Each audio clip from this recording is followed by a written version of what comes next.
A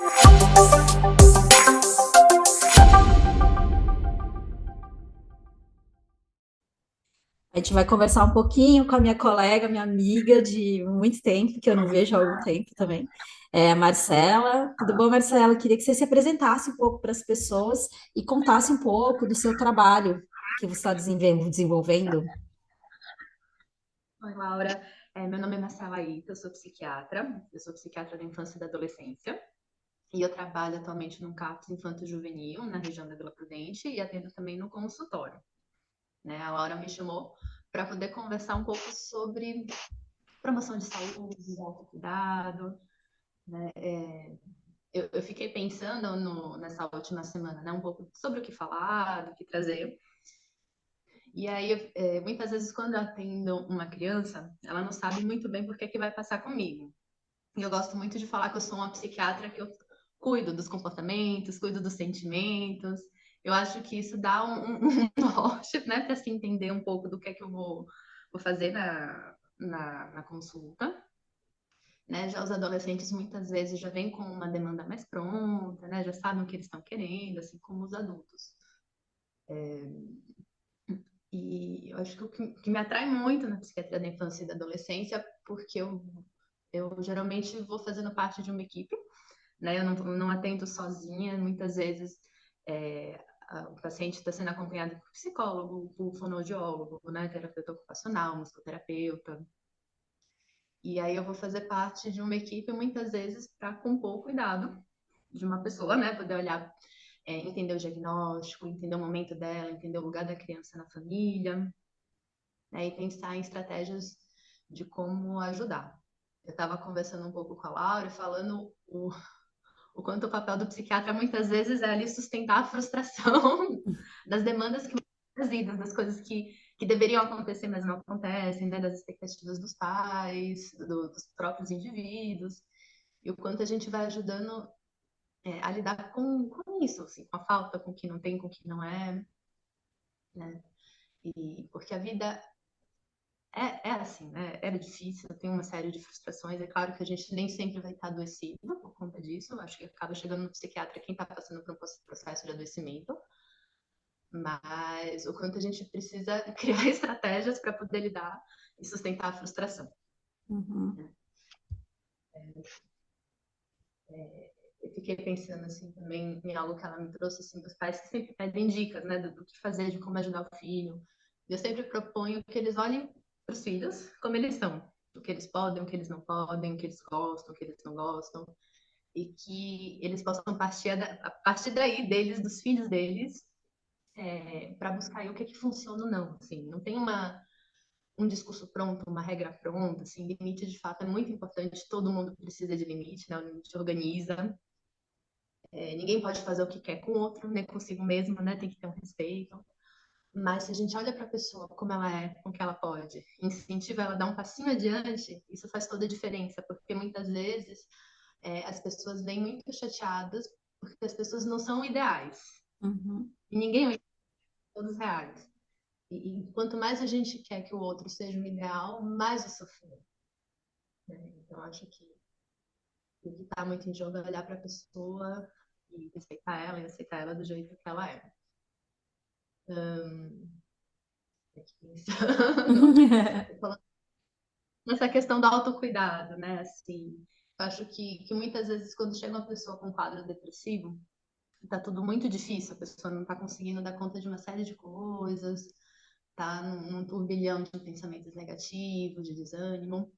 Uma das coisas que a gente sempre vai pontuando é o que é que ela gosta, o que é que faz sentido para ela, o que é prazeroso, né? Muitas vezes um caminho possível para poder reconstruir assim a parte da energia, do ânimo, de dar conta de atividades, aí pelo caminho daquilo que a gente gosta, né? E muitas vezes a sociedade que vai impondo, né, uma série de demandas de trabalhos, né, assim, das coisas, as contas que a gente tem que pagar, as coisas que a gente tem que ter, as coisas que a gente tem que fazer. A gente vai perdendo um pouco disso, do que a gente gosta, do que é prazeroso, do que faz sentido pra gente, né? E é uma coisa que a gente tem que estar sempre atento, porque senão realmente as demandas externas acabam dando uma esmagada, assim, né, Uhum. naquilo que a gente é, né? Nossa, a gente acaba ficando um tanto perdido. eu acho que é uma coisa que eu busco resgatar mais do que uma receita pronta. É claro que a gente tem vários estudos que falam que a atividade física é muito bom para o humor, é muito bom para controlar, né, sintoma ansioso, para evitar doença cardiovascular. Mas mais do que sair receitando algo que está ali no estudo, eu vou resgatando para a pessoa o que é que ela gosta, o que é que faz sentido, o que é que ela quer para a vida dela. E a gente tenta aí construir um caminho possível em cima disso. Que mais que você acha nessa modernidade é importante para a gente poder aconselhar pais e crianças e adolescentes que eles possam fazer com relação ao vício de tela, né, que a gente vê hoje, que é algo que acabou comprometendo, né, a saúde das crianças. Como que você orienta isso, né, em casa? Que eu acho que é uma dúvida mesmo que as mães têm e os pais têm muito, né? Ah, eu dei o computador porque a criança reclama que as outras crianças têm um computador, um tablet, um celular, mas como que eu gerencio esse tempo? Como é que eu consigo, né, articular com eles esse limite? Como que você consegue trabalhar isso na tua vivência? Você não, eu não tenho geralmente algo pronto, né? Se você vai olhar a OMS, assim, ela vai dar um número de horas que você pode por dia. Mas na prática, é o que as pessoas têm para oferecer no lugar da tela. Uhum, Né? É claro que eu posso dizer, ó, você pode usar 2 horas de tela por dia, e aí você coloca o que no lugar disso, né? O que a criança uhum, está fazendo, como é que ela está interagindo com o outro. uhum, Eu acho que, é claro que precisa ter limite, assim, a gente... Uma tela você pode até ter vídeos educativos, mas ela não ensina uma pessoa a se relacionar com a outra, não ensina uma criança a brincar, né? Não vai uhum, construindo. Eu acho que tem uma pessoa do lado para poder traduzir aquela informação que está chegando na tela, pela tela, uhum, não vai agregar. Mas eu acho que é importante propor coisas que fiquem no lugar, né, da tela. Outras uhum, atividades, momentos com as pessoas. uhum, Eu acho ter olhado para isso, mas não dá simplesmente para dizer, ó, agora você não vai usar e pronto, uhum, né? Tem não estão nem sabendo brincar, não sabem pegar um tempo ocioso e assim, não sabem o que fazer, né? Elas falam o uhum, que fazer, né? Que fala também de algo que não está bem, né? Porque muitas vezes quando a criança está bem, ela fica entediada, o que é que ela vai fazer? Ela vai desenhar, vai criar brincadeira, imaginar uhum, uma série de uhum, isso. Crianças estão com muito estresse digital. Então, até os adolescentes, né, que vão trocando muito o uhum, contato virtual. uhum, Eu acho que há espaços de troca real para poder uhum. colocar no. Tá certo. E a Marcela aí vivendo esse ritmo maluco de trabalho, né? É uma alegria ajudar crianças a melhorarem uma atenção também, né? Poder muitas vezes ter frustração também, né? E não conseguir ajudar completamente todo mundo, que a gente tem que gerenciar. De que maneira que você gerenciou o seu tempo para poder encontrar prazer na sua rotina no dia a dia, esse sentido que você também aconselha, né? Os outros a ter. Conta para mim esses lados Bs que você tem.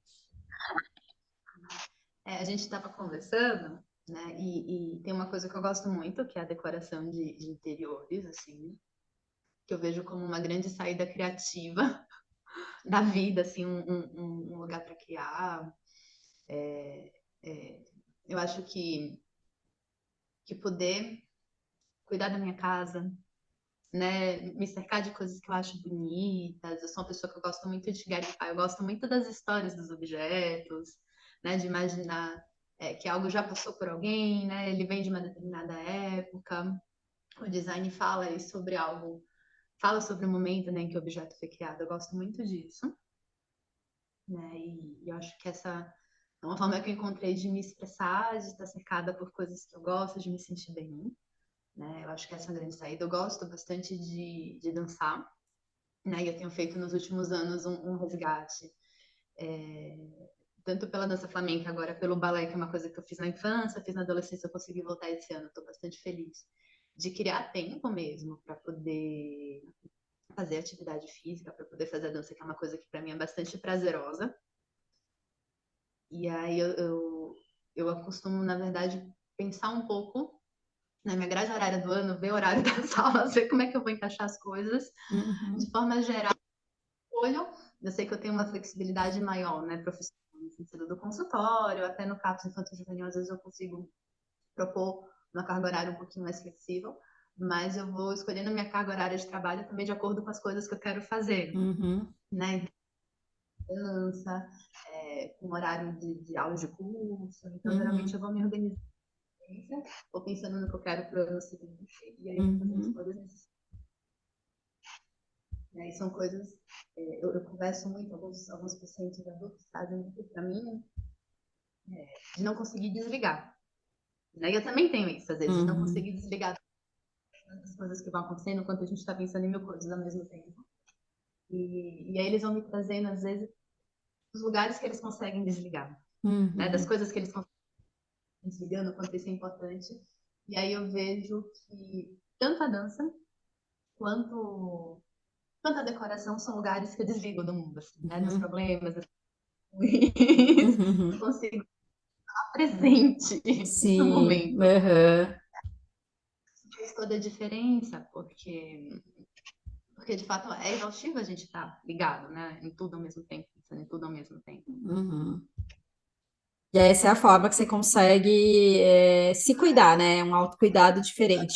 Mas que também tem que ser pensado, como tomar banho, escovar o dente, jantar, né? Eu acho que uma atividade prazerosa dentro da nossa rotina, ela deveria ser entendida como um autocuidado básico, e que a gente perdeu, né, ao longo do tempo com essa correria toda, né?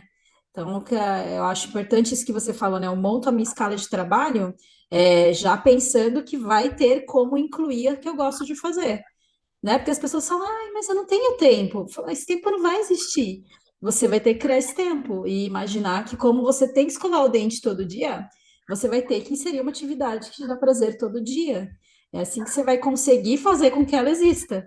Senão ela nunca vai existir, né? A gente vai priorizar o que é objetivo e necessário para eu manter minha vida, né? E é com esse tipo de rotina que a gente também acaba adoecendo, né? Socialmente, né? Enfim, só atendendo as demandas e fazendo e acumulando. Assim, eu sou uma pessoa que eu não dou conta de tudo. Eu sei que Uhum, eu não dou conta de uhum, para e olho bastante do que eu preciso fazer, do que eu posso abrir mão, assim. Então eu vou sempre repensando nisso, assim, né? uhum, Porque senão a gente acaba sendo englobado, assim, né? Porque é claro que essa questão do querer é importante, mas às vezes a gente quer tudo e tudo não dá para ter. exato. A gente tem que fazer Eu já escolhas, né? Acho que em tudo. Essa é uma frustração grande, mas não tem como, né? Eu escolho uma carreira com mais horas e mais doenças, e daí vou acabar tendo que ser brecado por essa pressão que eu escolhi, ou eu escolho diariamente ter mais saúde, né? Tendo uma vida mais equilibrada, né? São escolhas, né? Que hoje em dia a gente não faz e estamos aí pagando o preço por isso, né? Diariamente, né? sim, cada dia as pessoas mais novas, assim, eu vejo, até no trabalho do CAPS, eu acho que uma das grandes demandas, na verdade, é como eu lido com a frustração, como é que eu lido como é que eu Uhum, me organizo o que eu quero. É claro que cada um tem um limiar, né, e uhum, acaba vindo para quem está com limiar, está muito baixinho, assim, né, uhum. qualquer coisa a desproporcional. Mas, de forma geral, essa é a grande demanda, assim, né? Tem outras questões, tem questões diversas, mas o grosso é como eu lido com o não. E o não é difícil. Uhum.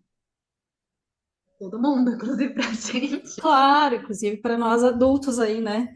Essa falta de gerenciamento do não, diferente da criança, talvez nos dê outros tipos de doença, né? Assim, outras maneiras de manifestar a doença, mas, né, a gente não faz birra, mas ao mesmo tempo ficamos chateados, ficamos explosivos, apresentamos raiva, né?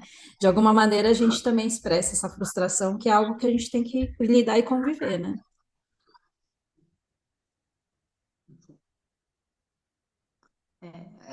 A gente falando sobre isso, eu pensei também no que a gente estava conversando um pouco sobre a mídia, né? Assim, Uhum, no Instagram, né? A questão social, assim, que a gente é bombardeado também por imagens do que deveria ser a vida, de como ela deveria ser, né? De objetos de consumo, e você tem que comprar, e você tem que ser desse jeito, né? E o quanto isso é difícil, o quanto isso gera também sofrimento e adoecimento, né? E o quanto acho que a gente precisa ter um olhar crítico, né, em relação a tudo isso que somos bombardeados, né, o tempo todo, assim. É o quanto é insustentável, acho que do ponto de vista do mundo, o mundo não tem recurso para isso, Exato. né? Não tem como suprir, não tem como ter tudo, assim, né? Emocionalmente também é algo que é desgastante. Mas o quanto acho que a gente tem que também tomar cuidado com isso. Uhum. E aí eu fiquei pensando, assim, o quanto também é importante a gente poder valorizar as coisas que a gente consegue construir, as coisas que a gente consegue dar conta, as relações que a Uhum. gente consegue, né? Que às vezes parecem muito pequenas, mas que não são, são coisas muito importantes. Uhum. Que os pequenos prazeres da rotina, eles inundam a gente de bem-estar, né? Acho que é essa a questão que talvez as pessoas olhem pouco, né? E que a gente foi perdendo mesmo, né? O hábito de jantar em família, né? Comer junto com as pessoas, cozinhar nosso próprio alimento, ficar satisfeito com o que a gente está fazendo para a gente, né? Esses pequenos prazeres mesmo, né? Comprar um cheirinho novo, um sabonete diferente, sentir confortável. Acho que todas essas pequenas coisas elas perderam muito valor no universo de consumo, né? Então tudo que a gente deseja passou a ser muito inalcançável. Acho que isso acaba gerando esse nível de frustração que a gente vive hoje em dia, né? Que antes para a gente era incrível, né? Porque o acesso era tão difícil que esses pequenos prazeres eram super importantes, né? E hoje em dia não, a gente quer telefone de última geração, né? A gente quer uma viagem para um lugar muito difícil da gente conseguir chegar, né? A gente não vai mais ficar feliz por ter ido à praia aqui perto, que traz bem-estar igual você ir né, lá em Cancún, né? Assim, isso perdeu, né? Porque tem que ser algo extraordinário, publicável. Então, o prazer de estar na praia não existe mais. Prazer de estar na praia lá do outro lugar que eu possa fotografar e mostrar que é bom, né? Sendo que você está aqui na praia, que está a 1 hora de você, é tão bom quanto, né?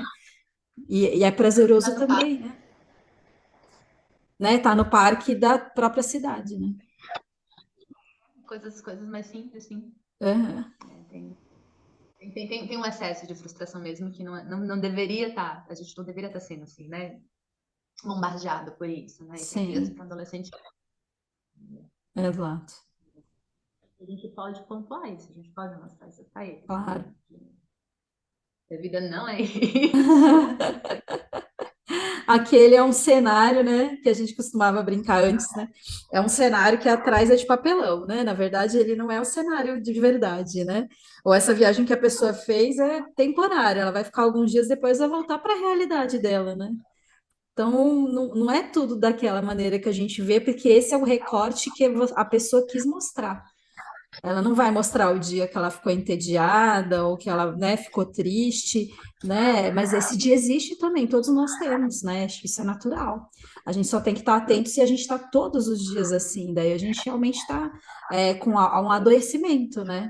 Mas oscilações de humores pequenas que a gente tem, dias que a gente está mais satisfeito com algo mais disposto, e dias que a gente está mais chateado, preguiçoso, faz parte de todo ser humano, né? A gente não consegue ser um mar de felicidade diário, isso não existe, né? Isso é só a foto do Instagram do dia, assim, né?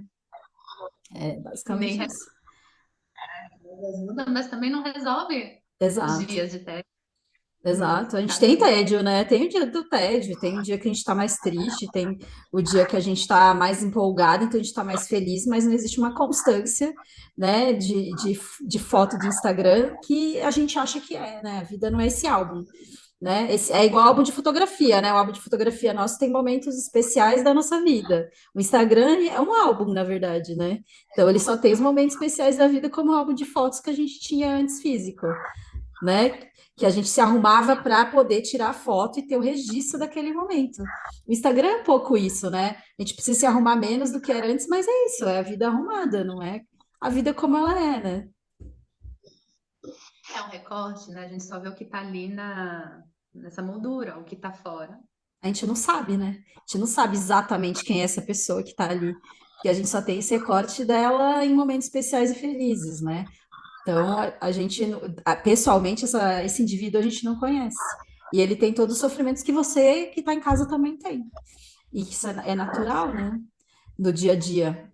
A gente só não pode deixar que isso se estenda para todos os dias da nossa vida, né? Daí a gente precisa de ajuda, porque tem coisas na nossa vida que vai mudar o nosso humor para bem também. E você não está conseguindo perceber elas existindo, aí sim, acho que algo está acontecendo com você, né? Precisa de ajuda. Mas é interessante isso, assim, né? Quando as pessoas vão respondendo, né, a medicação, ao tratamento, a gente vai acompanhando e a gente vai escutando, e aí eu vou apontando, olha, isso acho que é sintoma, isso aqui eu acho que é da vida, Aham, isso aqui eu exato. acho Aham. que é concordando com a verdade, isso aqui eu É acho que que faz é, parte. que é algo interessante das pessoas que estão em processo de tratamento é que devagar elas vão tendo a identificação de alguns fatores que estão bem, e dela não sabe mais, isso é porque o tal doente está bom, ou porque isso já existia e eu estou observando, conseguindo ver. Talvez isso sempre teve, mas você não conseguia ver, e agora você percebe, né? Então, essa é uma coisa bastante engraçada, assim, de quem está tratando, né? Falar, aconteceu isso, isso, isso, mas isso já existiu e eu que agora estou percebendo isso melhor, né? Acho que ambas as coisas, muitas coisas existiam e algumas coisas melhoraram, né? Mas a percepção que eu tenho disso é o mais importante, né? E como isso me faz bem e faz com que eu tenha uma qualidade de vida melhor. Acho que isso é o mais relevante, né? Não, e eu vejo assim, que quando as pessoas fazem mudanças, né, que vão botar aí em destaque o que elas gostam, o que faz bem para elas, né, a vida delas muda, Uhum. né? Na verdade, eu vejo, pensando nisso, né, mais em depressão, ansiedade, mas quando começa o acompanhamento, e a pessoa começa a melhorar, ela consegue modificar a forma que ela vai vivendo, aí as coisas melhoram. Aí eu fico Exato. feliz porque eu sei que vai ficar bem. Exato, que são mudanças mais que vão conseguir ser mantidas, né? E percepções que vão conseguir ser mantidas, não são momentos imediatistas, né? Que eu acho que é isso que acaba causando frustração depois. A gente exige uma felicidade imediata e logo depois vem uma necessidade de outra felicidade imediata e a gente não consegue ver as felicidades permanentes da vida da gente, né? E acho que é aí que está o grande problema do adoecimento social que a gente vê hoje, né? Essa falta de percepção do que constantemente nos causa bem-estar. A gente precisa de algo excepcional que nos traça uma satisfação muito imediata e muito temporária, né? A gente fala do vício da dopamina mesmo, né? Basicamente é isso mesmo, né?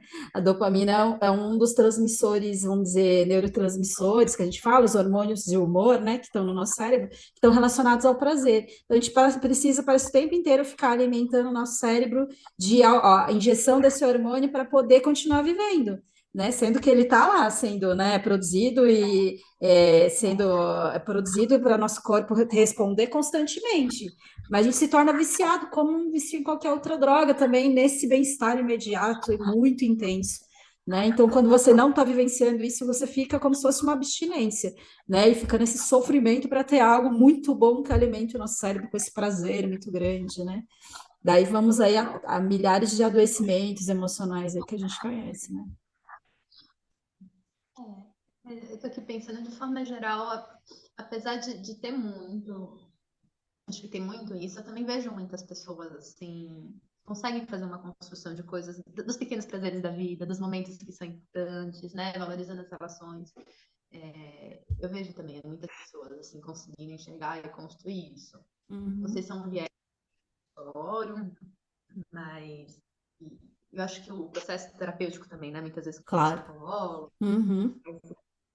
para isso, né, Exato. para Que é outra coisa que a gente está tentando conversar aqui, né, Marcelo?